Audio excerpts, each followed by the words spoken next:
Okay, so today I would like to review this book called The Dry Grass of August by Anna Jean Mayhew. This book was set in 1954 in the South. It's about a middle upper class family that is taking a vacation to the uncle's house in Pensacola, Florida, and they're traveling from Charlotte, North Carolina. And there's 4 children in the family: Stella, who's 16, Juby, who is 12, Puddin, as they call her, who is 6, and Davy, the only boy in the family, who is 2. They have an African American maid by the name of Mary who looks after the children, and she's traveling with them. The father is not accompanying the women on the trip. So the story is told from the point of view of Juby, the 12-year-old daughter, and she is beginning to recognize the injustices suffered by Mary, whereas the rest of the family seems oblivious to everything going on with the racial issues.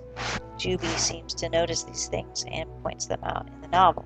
And so in chapter 1 on page 10, this is where they begin to stop for the afternoon to have a meal, and Mary, of course, can't eat in the diner because of her skin color, and so she has to remain in the car. And so Juby says something about this in this section, so I'll read a little bit from page 10. Juby says, I read everything on the 3-page menu before I ordered the spaghetti and meatballs, which Mama almost never fixed at home. But the plate put in front of me had an orange gloppy mess on it that looked like Chef Boyardee. Stell's dinner smelled delicious. So did Mama's pork chop, which she just picked at. While I was chewing the gluey meatballs, I heard the thump of a car door, and I looked out the window and saw my own face reflected in the glass. And then, through it, I saw Mary standing by the car, stretching her arms. I was glad that Mama had ordered fried chicken for her, not the spaghetti and meatballs. Before we left, the waitress gave us a greasy paper bag. Here's the food for your girl. Boss says she can use the bathroom off the kitchen. There was a sign at the town limits of Wickens, Georgia. Negroes, observe curfew. Whites only, after sundown. Daddy would approve of such a sign.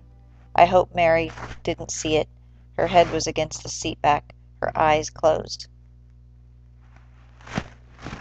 And so that just gives you a little flavor of what type of book this is and kinds of things that Juby is beginning to recognize on her family vacation to Florida.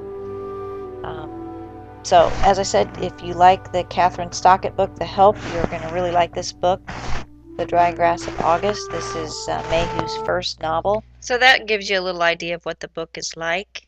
And the author, Anna Jean Mayhew, is a native of Charlotte, North Carolina. She has never lived outside the state, although she often travels to Europe with her Swiss-born husband.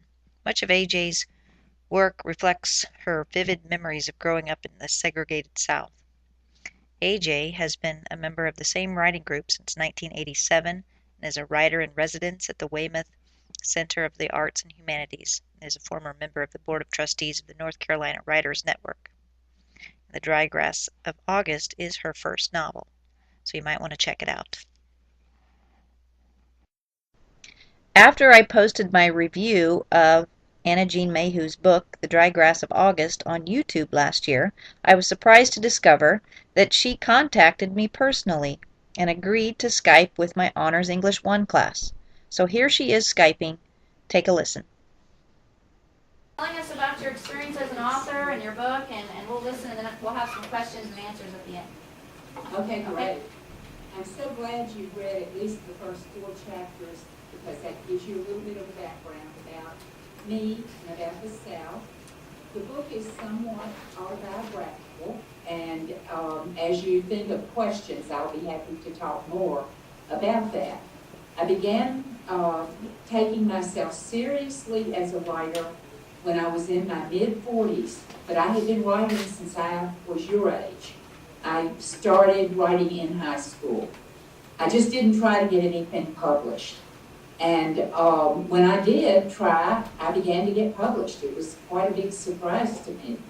I started the book in 1987 in a writing group in Chapel Hill, North Carolina, where the University of North Carolina is. And I'm still in that group 24 years later. I really do recommend writing groups for those of you who would like to write. That's a great support. I was lucky that I got into a group of writers who were all better than I was. And now today, I'm one of the writers who helps the younger members who come in. The novel, I started, as I said, in 1987. And I think one reason that it took me so long to write it, 18 years, is that I had to find my voice. So Ms. Mayhew explained to my Honors English 1 class that it took her many years to write her first novel, The Dry Grass of August, because she said she was looking for her voice. She was trying to discover her true voice. And that's very important for writers to discover. You don't want to imitate others. You know, Ralph Waldo Emerson, in his famous essay, Self-Reliant, said that imitation was suicide. And that, of course, is a negative thing. You don't want to copy others, but you want to express your unique story. You want to find your voice in writing. And so that's indeed the message that she expressed to my students that day.